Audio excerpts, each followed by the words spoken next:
I saw this thing, when I shut off the F1 race, which is kind of becoming my teaser here. Like, people, are you going to talk about it? Are you going to talk about it?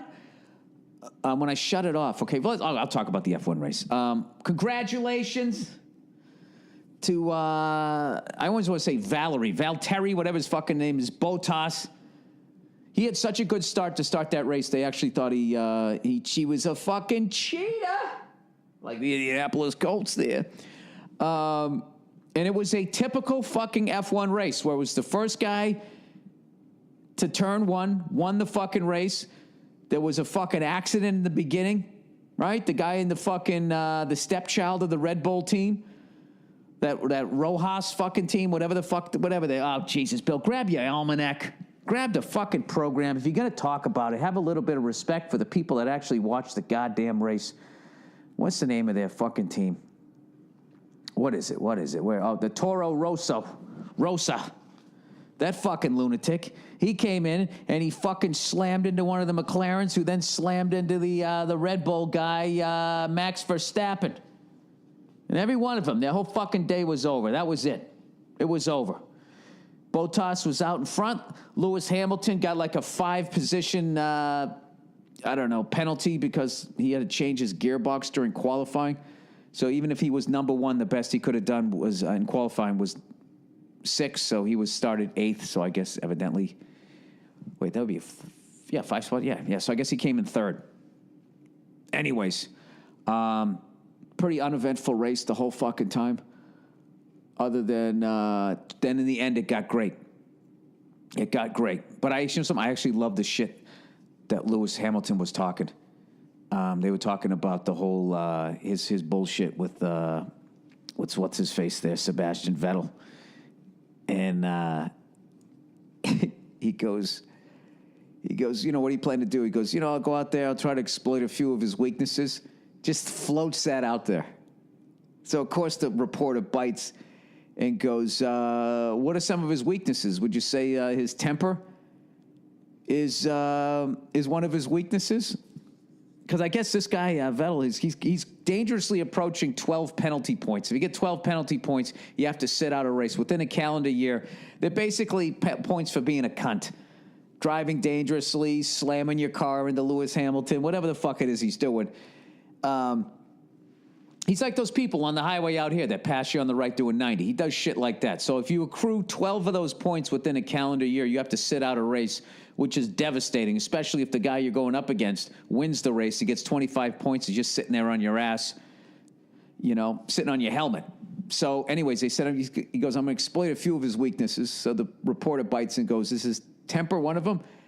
And Lewis smiles and goes, yes, which is the perfect thing you want to do with someone with the temper.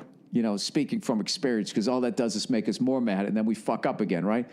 So then the reporter goes, "Wow, what's his other weakness?"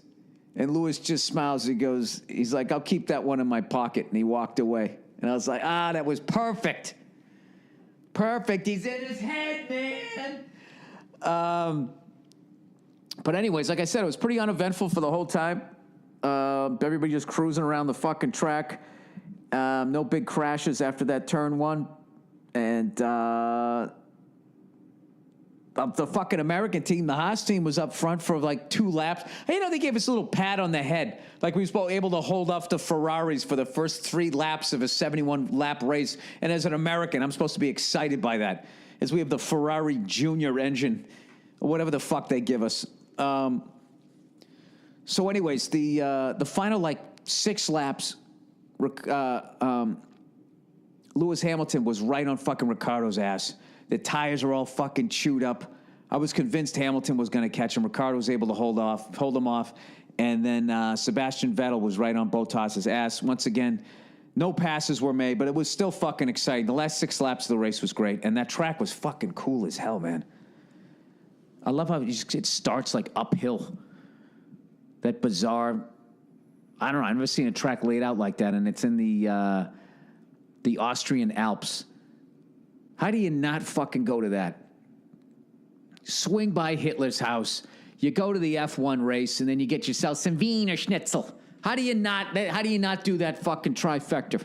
That's a bucket list thing right there. Before they tear it down. I mean, I was always a fan of The Omen. Always all those horror movies, those demon babies. How do you not fucking go there and just be like, he fucking learned how to walk in that house? It's just fascinating. Like the first time he lost his temper was in that house. First time he realized he could draw. I don't know how long he fucking stayed there. It's just eerie, you know what I mean?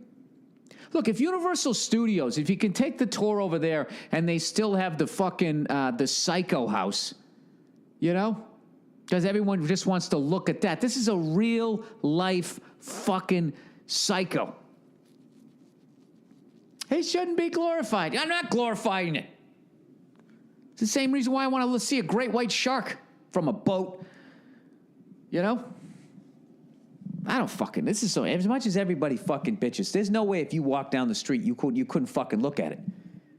You couldn't feel that fucking vibe of evil coming off the side of the fucking house. I don't know, they're probably right. They should probably tear the fucking thing down. You know?